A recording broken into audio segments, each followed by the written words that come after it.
Cinematic is defined as relating to motion pictures or having qualities characteristic of motion pictures. And you might be asking yourself, what does this have to do with video games? Well, video games are merely just an interactive form of video or film, and these two are not necessarily synonyms, but they exist within the same realm. So, in theory, video games could as well. I'm not only going to discuss the history of the cutscene, but also other cinematic elements in games, and will also defend video games as a cinematic medium.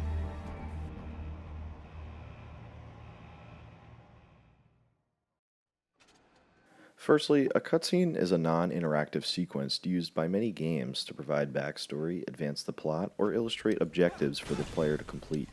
There are also interactive cutscenes or QuickTime events that require very minimal input to try and keep the player engaged, but those are usually hit or miss. Cutscenes are widely debated in the gaming community as either being necessary to a story or completely unwanted. But regardless of personal opinion, every developer has their reasons to include or not include them in their games. These cutscenes also take on different presentational techniques, which include pre-rendered, real-time, and live action.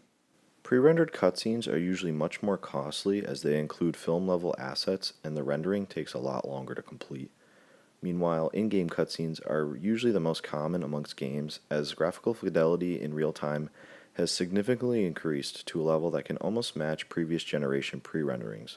There are a few examples of live-action cutscenes in games today, but they were a lot more popular back when the graphical fidelity of games wasn't so great.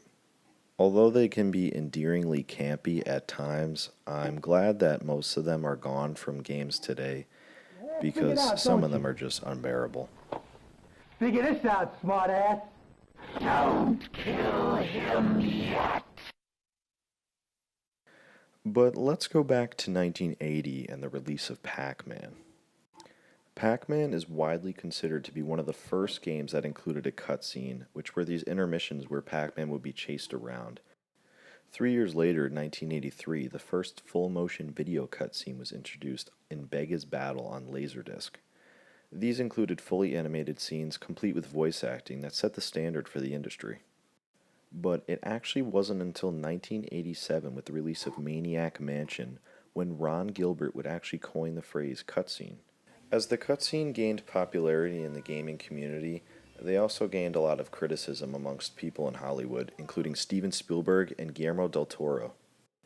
Even some people in the gaming industry frowned upon the use of them, saying that a player didn't want to sit and watch a movie while they're supposed to be playing a game. Although this was a valid argument that came from respected sources within their industry, it didn't stop people from including them in their games and eventually becoming common for narratives. This proves that not only should games be entertaining to play, but they should also incorporate engaging stories that make the player feel even more immersed. But as these stories get more complex, it can be a lot more difficult to include some sort of gameplay mechanic that makes sense for the game. Eventually, games known as interactive story games emerged. These games included decision-based narratives with very minimal game mechanics. Some examples of these games are Telltale games such as The Walking Dead, The Wolf Among Us, and Game of Thrones, but also games like Don't Nod's Life is Strange and Quantic Dream's Beyond Two Souls. These games have a super heavy focus on character development and overall story.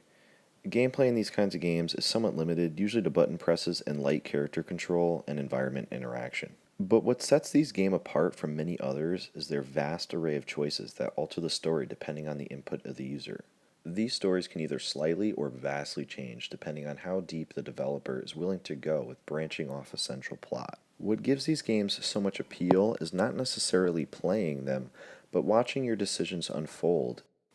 It's a very emotional and intimate way of interaction that only a video game could include. There have been some other unique ways in which developers have attempted to include cinematic elements in video games. They can change the aspect ratio of the video to match that of a Hollywood movie, or they can film their cutscenes in a way that mimics that of a Hollywood movie. We're hiding.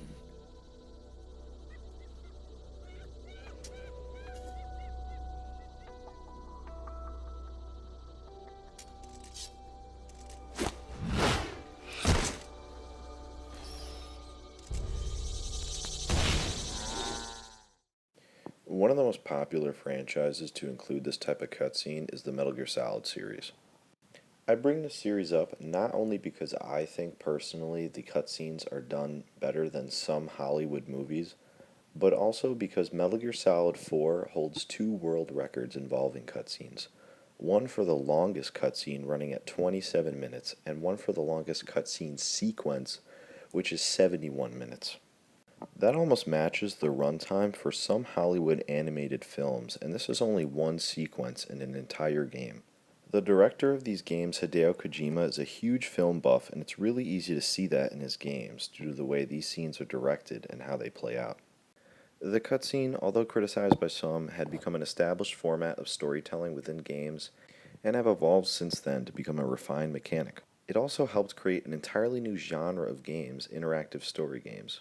Although some inclusions were a complete failure or total BS, it's still entertaining to see attempts to create versions of immersion that have not yet been attempted. The fusion of games and film has always been entertained by developers and artists and continues to push the boundaries for both mediums to evolve and improve among what is already established.